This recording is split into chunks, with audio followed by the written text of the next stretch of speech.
to be the very first win Tom Brady had as a member of the Bucs back in week 2. Christian McCaffrey likely to not play again after being out there for 1 week in his very truncated return. So it seems like, and the Panthers are totally going in the wrong direction. If you look at the loss column, they lost 4 games in a row. Yeah, McCaffrey's not going, I don't think, this weekend either. Right, so he's out. The team's in a spiral. This is exactly the spot that Bucs need to be in. This is a team they've beaten and a win they need to get. Yeah, but if you fall asleep at the wheel, you'll get popped. And because Carolina, despite McCaffrey being in the lineup, Carolina was playing good football with him out the lineup. So, this is one of those situations. And look, as a coach, coaches have always told us in football, win the quarter, right? Well, you just win the quarter. There's 4 quarters in the season.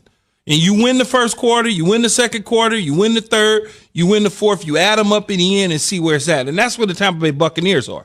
They're not out of the weeds. They're not done. I don't think they'll win the division because, much like you mentioned, the New Orleans Saints are up 2 on them right now, and they sit at the 5th seed if the playoffs were to end and start today. Mm-hmm. The regular season ends and the playoffs starts today. They're in the 5th seed.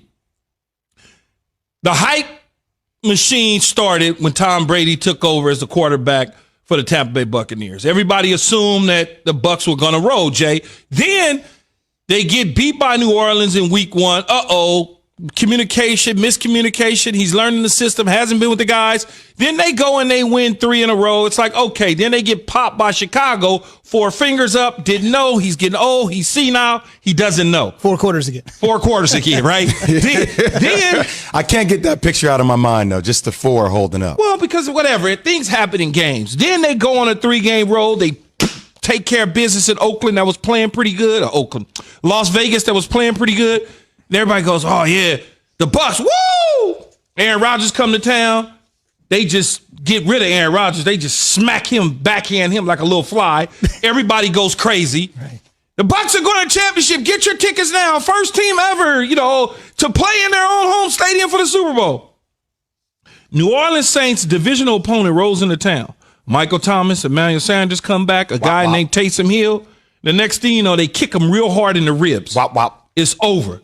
Now, all of a sudden, Brady misreads. He didn't throw the ball to Mike Evans. He didn't do this. He didn't do that. Now people starting to look at it and go, well, maybe they might miss the playoffs. Maybe that's the case. Because if you look at it, though, they're above, I believe it's Chicago is right now sitting in the... They're like 5th. No, the Bucs are 5th, but Chicago's like 7th. Yep. And the Rams, I believe, is like 6th. Let me tell you right now, you want to go to the NFC. Saints 1, Seahawks 2, Packers 3, Eagles 4, divisional, got to put them there. 5 Bucs, 6 Cardinals. Cardinals. 2 Cardinals. 7 Rams. 7 Rams. That's the cutoff. And 8 the Bears would be 8th, just on the outside. So you got 6, 7, and 8, or Arizona, the Rams, and now you got a team in the Bears that beat the Bucs in a head-to-head situation. This game is so important for Tampa because the Cardinals go and they play the Bills. The Bills are a pretty good football team, but what if the Cardinals beat them? And then the Rams have Seattle, a division opponent, which they always play well against. And so when you look at that, the Rams beat Seattle. Now the Rams move in front of you. You drop down. And if Chicago wins their game, now you fall to the 8th spot because you're now head-to-head. You lose to Chicago. You sitting as far down as 8. That's not where you want it to be.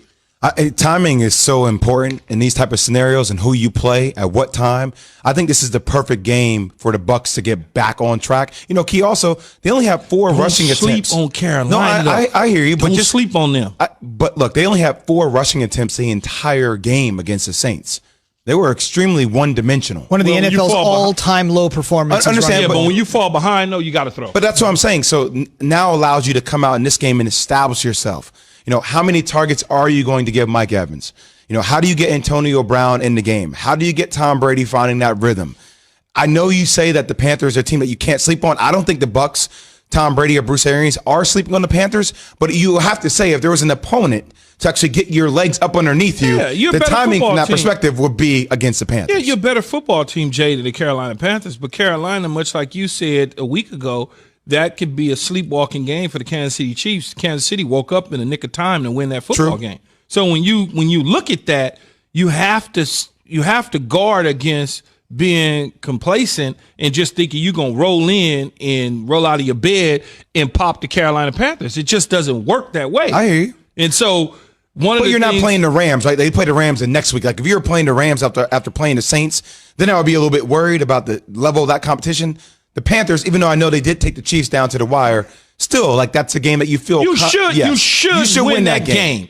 You should. But if you go out there with a game plan much like you did against a division opponent in the New Orleans Saints, then you can find yourself saying, in the fourth quarter. I mean, it happens. It happens. I've watched teams in this league, and I go back to far as back as the Washington other name when they had all the all-stars on the team with the Bruce Smiths, the Deion Sanders. They loaded up, and they were supposed to be the team, the other all-star team. They were supposed to be that. Man, that team didn't even make the damn playoffs. Remember, the Eagles tried the dream team. Washington tried the dream team. You just got to be careful, that's all. Last note before we get to our special NFL guest, you mentioned the Saints. The Chiefs game was just a 2-point loss again with McCaffrey back, but a lot of people don't remember just 2 weeks prior to that, they played the Saints down to the wire. I'm talking about the Panthers here, and lost by 3 points. So even though they've lost 4 games in a row, very competitive against the Saints and the Chiefs, 2 teams that many people believe could meet in Super Bowl 55. Straight Talk Wireless, no contract, no compromise. All of our guests this morning appear on the Shell Pennzoil Performance Line, including Kimberly A. Martin, NFL reporter, and we are presented by Progressive Insurance. Kimberly, good morning. I know you talk to people around the league all the time. You heard what the fellas have to say. From the contacts you work, how worried should we be about Brady and the Bucs at the moment? Zoob, I'm only on this call right now to hear more about Keyshawn's Persian cucumbers, and that's really why I'm here. Listen, I get it. I think part of it is, like you guys mentioned, the hype train. You know, on paper, this is an all-star team, right? You bring in Gronk and Brady, Fournette. Oh, now we got AB. But I don't think we should just hit the panic button after one game. I think especially with this season, week to week, some teams look amazing, and then the next week you're like, what happened to them? And I think it's the same thing. You know, when I talk to people at the Bucs, their main point is that this is a team that just got together. I understand you've got Brady, he's a future Hall of Famer, but they are working the pieces in, and they're still tweaking things on offense. Like I mentioned, you know, Mike Evans came in as the guy, but then you add Fournette and you add AB. I just don't know what the offensive identity of this team is, because you have a lot of options, and you're working guys in. Mike Evans missed time with the ankle injury. So I don't think it's time to throw the Bucs out and say, oh, this team's not going anywhere. But this is a critical matchup, as you guys are saying, because you look at this division, and then you look at the NFC playoff pitch.